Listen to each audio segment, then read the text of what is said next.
Well, greetings once again, gang. It is so good to be back with you, and equally so because we've got a very special guest for you today. Someone who may be able to sow some seeds of enlightenment in your hearing that might even help you create another stream of income. I don't know. We'll see what she has to say. Her name is Page Turner, HGTV. She does a show called Fix My Flip. Paige, how are you? Pastor Michaels, I am well, and I'm happy to be here with you.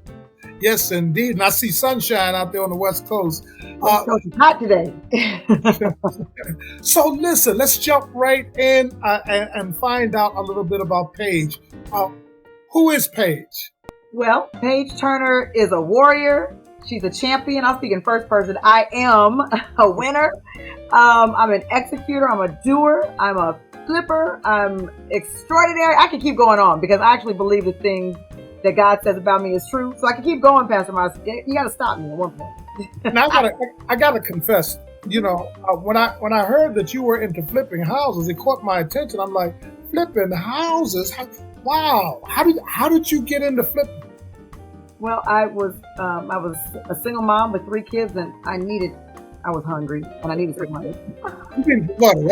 I need some money. All right. I thought it was going to be, a way to spend more time with my kids and make all this money so quick. And it was none of the things that I thought it was, but it ended up being real estate and flipping ended up being everything that I needed. And 20 years later, being in business, I'm still here. So let me ask you this. Did you have previous real estate knowledge or experience, or did you just go in cold turkey and it just came together? Somebody said to me one day, "You'd be a good realtor." And I didn't even know what that meant. That was in 1999. And I said, "Oh, okay." And so I got my license in 2003, built my brokerage, got into flipping, and now it'll be 20 years that I've been full-time. So no, I didn't have any background in it. Amazing. Somebody spoke it into me and said, "You'd be great." So I became great. Did you develop a feel for it right out the box, or were there was there a learning curve? Well, there was a learning curve because I was 27. I didn't have a mentor, so I had to learn everything on my own, which is why I give back so much and why I love, my second show on HGTV, Fix My Flip, because I'm able to give back to people and help people and teach people. That I didn't have that. I didn't have a safety net. I didn't have anybody to just say, "I just need help," and so I feel responsible for giving back, right? And I love being able to give back to people. So is that part of the premise behind the show? Not only to share what you've learned, but also inspire others that they can do it too? Absolutely. So on Fix My Flip, I come in and I help struggling house flippers who've gotten into, a hole that they've dug that they can't get out of. So whether it's financially or they busted their budget, they didn't plan the house right, they just don't know how to renovate. Like maybe it's a mid-century modern house or mid-century house. They just don't know what to do and they get stuck. So I come in, I assess, and I help them get unstuck by either investing my own money or my sweat equity or just coaching them. It's my job once we shake hands, and it is my business, so I have to shake hands and make a deal with them. We talked about off air, right. But the fruit keeps growing. It's part of my business. So I'm teaching you how to do this. Then we're going to create a deal so that when you get paid, I'll get paid because I'm going to come in and teach them everything I know. So literally, there is an opportunity to collaborate with you. No, literally, I come in, I assess, I give them my plan, and then there's, especially on season 2, there's a lot of tough negotiations, really tough negotiations. And if we make it past negotiations, then yes, I work with them one-on-one. Sometimes I might have to walk away because all money is not good money, and my time costs, right? My time costs, so it's not free. And it's a very good series because the audience will be able to learn from it as well and have a lot of takeaways. That's my hope and prayer anyway. So the audience gets a chance to watch you do what you do, from the negotiating, the flip, the demo, the getting the financing, and all of it. Do you utilize hard money lenders, or do you go directly to banks? So now, outside of the series, I do both, but mostly hard money lenders, especially being back in Los Angeles where your average flip is going to cost $1 million before I even touch it. Wow. It's so ridiculous out here. I'd rather use somebody else's money than You know, at $1 million, we're going to get in and hopefully get out quickly, you know, but you just have to pad for it. There's really no such thing as get in and get out quickly because there's always something wrong. But I'm a fan of what works best for me at that moment. And a lot of times I can, jump in and jump out with hard money lenders quicker. That's awesome. That's awesome. I know, and the reason I asked because I had just a tad bit of experience, just a teeny weeny bit. But one of the things that I know that the route with the hard money lender might provide you access to capital that you might not otherwise be able to access through conventional means. But you may have to pay a little bit higher. And I heard you say that, of course, you want to get in and fix it up real quick because obviously you want to get out of the hard money lender's pocket. Yeah, that's true. And I mean, sometimes it's double what the interest rates are. So, and it depends on your credit, it depends on your income, it depends on your bank statements. But if you're not in a position to purchase your first or second or third flip through conventional lending because of business licenses, you don't have it for 10 years, you don't have your tax return through your business for 10 years, whatever it may be, it's you get what you pay for, right? And you either pay now or you pay later. And if you can't afford it to be less expensive on the interest rate side now, but you still want to start, then it's going to cost. It just costs. Everything just costs so much money. How is the market right now? How would you say the market is right now? The market is so strange because it's not a seller's market, but it's not a buyer's market. I think it's a tweener. It's a tweener. I'm trying to figure out a word. It's a tweener because there's still limited properties on the market. So, it's very limited, which you would think would make it a seller's market. But because interest rates are high, buyers are like, well, I'll just rent. And sellers are like, well, I don't have to sell because I have a 3% interest rate. So where am I going to go? The interest rate's going to be higher when I leave. So we're at like a stalemate because you're still seeing multiple offers in some cities. Like Ohio is growing. Ohio and Florida are just exploding in real estate, Really? Florida? Yeah, Florida, out of all places. $1 million homes and multiple offers. Well, it seems like after, and, our daughter is in Tampa, the Tampa area, because she's military. And, after that last storm, it seemed like there was quite a few people that had a change of heart about Florida.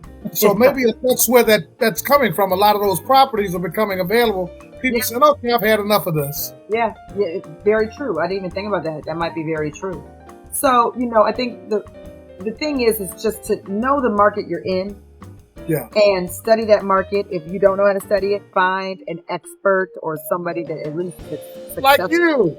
Like me. But in your market. Because I can coach you. But you got to find somebody who you can be coached by in your market. You have to find that mentor. That's what I didn't have. And I would have made a lot more money and spent a lot less time and had a lot less tears that I had a mentor. Yeah. But, what the experience that you've acquired is priceless. It's priceless. Oh. Good value.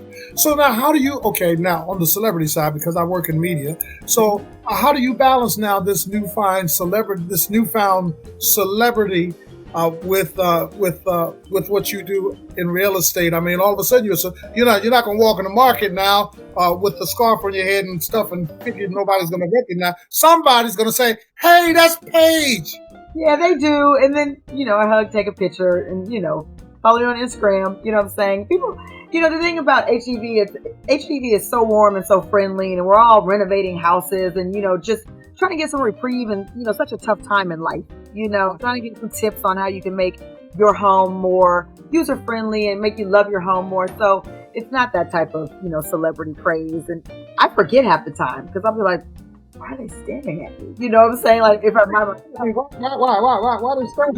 Because I'm just Paige, it's Paige EP. I love the Lord. I do good work, and I'm just so grateful. A lot of people. I started TV 6 years ago, and I was 42. No, I wasn't. I was 44.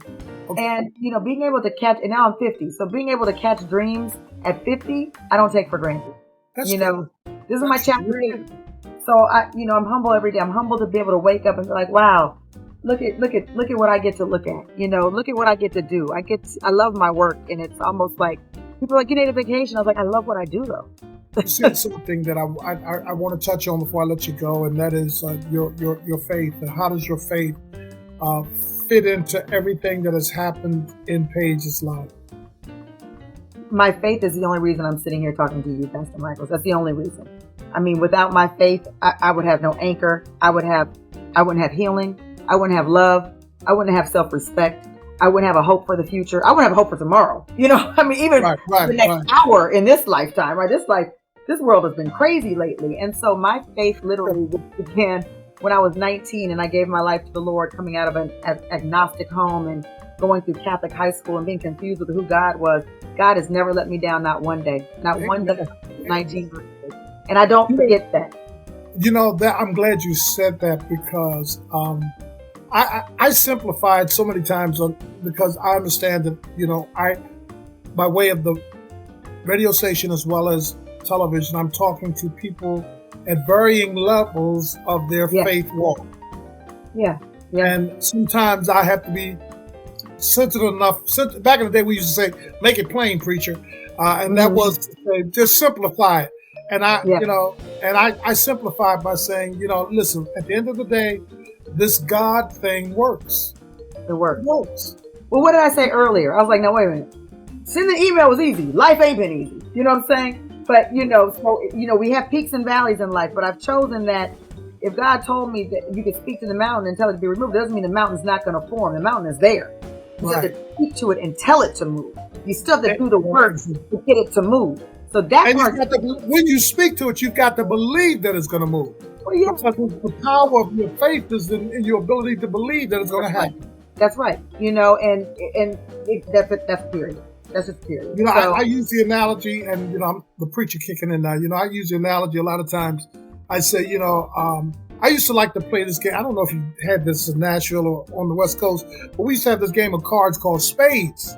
Oh yeah. And, and we played spades. And I would say that life isn't fair, but it pays a fair wage.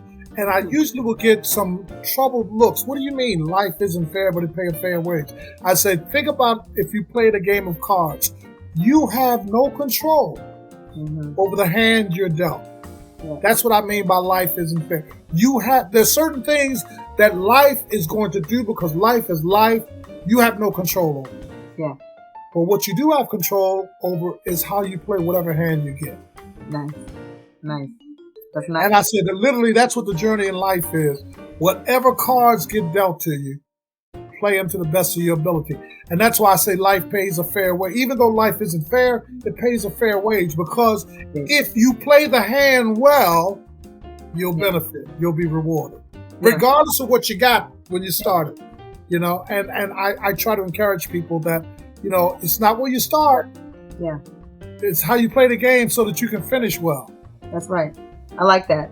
And that's because life isn't fair, but our God is just. Right. And so when you understand that He's just, it's not fair. It's not fair. Oh my God. I can give you 200 reasons why it's not fair right now. I don't forget. I forgive, but I don't forget. So it's because God is just, that keeps me in line with His purpose. Right? Right. Listen, I get mad. I have spats. I pop off all of that. And then I come right on back. All right, God, I've got my emotions out now. Got it out the way. Now let me come back and get back on even keel so I can walk in agreement with you. Yeah. Now let's walk together, except that I want you to stay with me, so I got to get back in agreement with you. Yes. Yeah. Because it's lonely out there in that world. Lord have mercy. What you talking about? No, I'm enjoying the conversation, and I'm sure our listeners are enjoying it, and our viewers are enjoying it. If folks wanted to reach out to you on the infamous social media connects, how can they reach you? You can find me on Instagram, Twitter, Facebook, Page Turner Unlimited. That's Page Turner Unlimited. And I'm there. I'm accessible. DM me your questions, real estate, life. I'm honestly a servant first, and that's not me being churchy. That's honestly where my heart is and who I am. Listen, in this season of your life, after what you shared as your testimony, and then after us coming out of COVID, what are you hearing in your spirit about the season that we're in right now? Something that maybe you can speak into the lives of others. What I've been hearing, because just because I'm on a platform doesn't mean I'm without challenge. Doesn't mean I'm without a form of fear of, if I say this, this might happen. If I do this, this might happen, because we're Well, Jesus tells us we're supposed to be aware. Yes, we're supposed to be aware. Thank you for saying that. I need to remember that because I'm very aware right now. And so what I've been saying is, in spite of and despite all of that, you have to do it anyway. What is that it?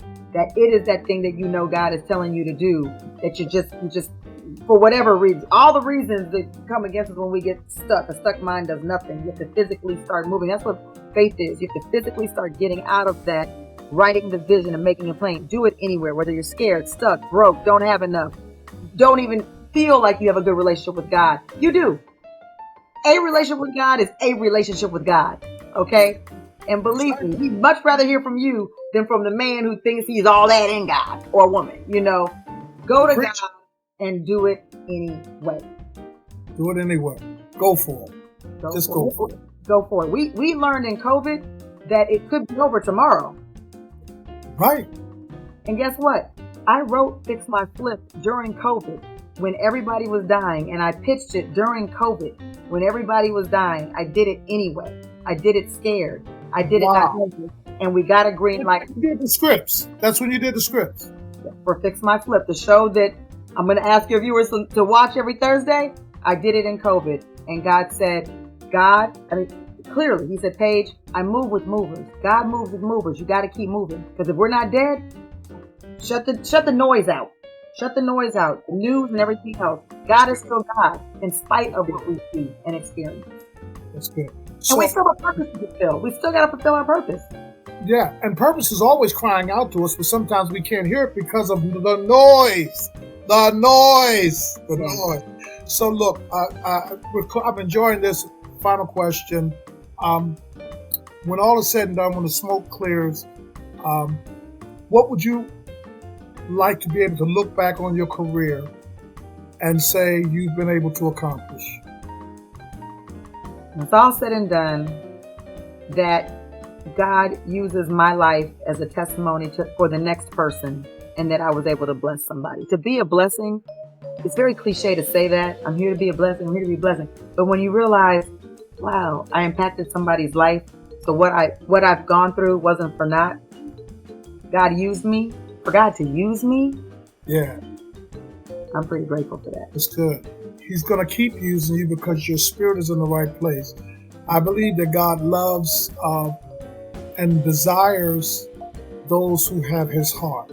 And I detect you got his heart. Yes, you do your business and everything else, but I hear his heart, and I believe that's why that door was opened so readily for you once that seed was planted, because in order for you to step into purpose, somebody had to get your attention.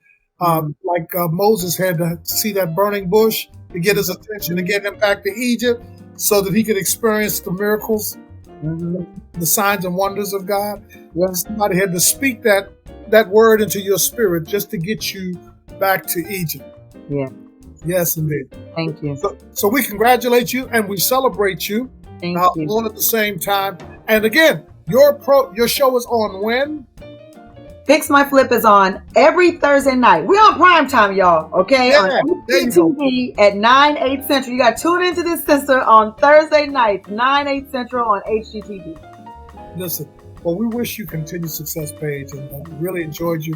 Got to get you to come back again. We'll do that after you make the next million. You can come back and see it. I'll be back. If I don't make $1, I will be back. We really enjoy you. Thank God for you, and I pray God's continued blessings on you and your dreams, as well as his purpose for your life. And I see nothing but great things. So just go ahead and be great. All right, Pastor Michaels, I will do just that. Thank you, sir. It's been a blessing.